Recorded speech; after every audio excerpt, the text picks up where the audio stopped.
we slept in the car. And it was terrifying at first. We slept in Lowe's parking lot.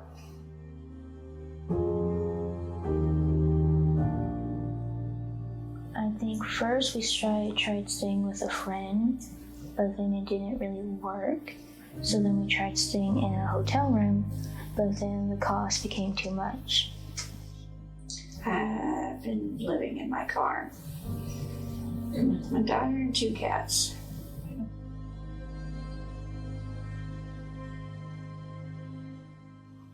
I didn't know what to do at first. Me and my kids went to Walmart, the family bathroom, and that's where we bathed for the first time while we were in the car.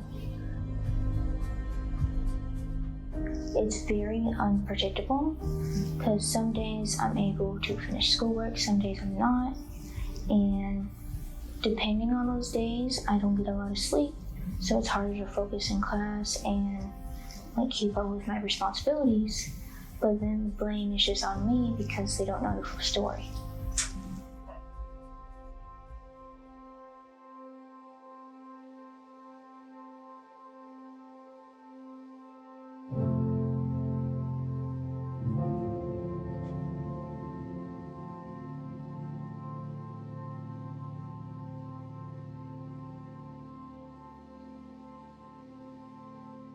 So we serve families that have been displaced from their home for one reason or another. It could be due to a fire or an eviction.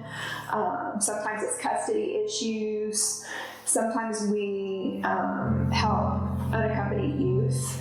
Those would be students that are living without a parent or a guardian and are also living in a homeless situation. So when we encounter those families, we ensure that that student is enrolled in school, and if they are already enrolled in school, we make sure that they are able to stay at their school of origin, help them with transportation, any kind of basic needs that the student might have, including like school supplies or hygiene items. We also hook the family up with different resources in the community. That could be different housing resources, food. We reach out to a lot of our different community partners. Some of those are Turnaround Resource Center, Journey Church, Mark 12 Ministries with Room in the Inn, Outreach Store. We also have a partnership with the Washboard Laundry where we give out vouchers. We also help families with transportation. That could be having, since we're a rural community, we don't have TARC, we don't have city buses that run, we don't have a taxi service, but we are able to do bus referrals where we set up a bus route for that family.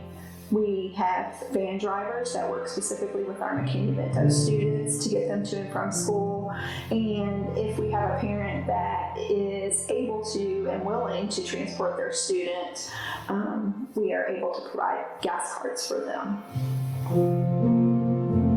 So Mark 12, what we do is in partnership with the family resource coordinators and with the Board of Education, right? What we do is we provide necessities like quick needs. They pick out clothing for their families, for the children, and then household items. We agree with what you guys are believing in, that you guys kind of put a stake in the ground and remove as many barriers as possible so that the child can, when they come to school, they don't have to worry about, well, am I having dinner tonight? Where am I sleeping tonight? Do I have clothes tomorrow? Am I going to get a shower? All that kind of stuff. We try to eliminate as many barriers as possible so that when the child comes to school, they can, one, be a child, right? And enjoy their friends, but enjoy the learning process. Focus on learning, yeah, absolutely. We have teacher liaisons. They go into the schools. They are specifically there. They put primarily focus on the high school kids to make sure that they are on track with credits, that if they have missing assignments, what do you need help with to ensure graduation. But again, they do kind of touch base with all grades.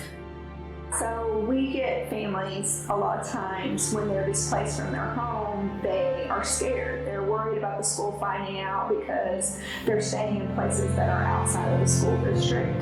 But what I'd like families to know that they do not have to, their student does not have to leave their school of origin, even if they are living outside of the district. Part of the struggle that our families have is when they have that housing instability, they want to keep that continuity of being in the same school. And Mckinney-Vento, the rights and services that come along with Mckinney-Vento does that. Just because you're homeless doesn't mean that you don't love your kids and that you're not providing for your kids. Because of this program, Mckinney-Vento, if I need help, I just have to reach out to you with a text or a phone call. And you've always been able to offer me whatever I've needed, whether it's food, gas card, getting vouchers for laundry or food, clothing. And you personally, just an ear when I'm having a rough time. I know I have a house over my head, right, and for my kids. That's the important thing, is my kids. Is there anything else you'd like to say for people to know? Well, I guess just how no matter how negative life gets, always try to stay positive and don't lose hope. Exactly.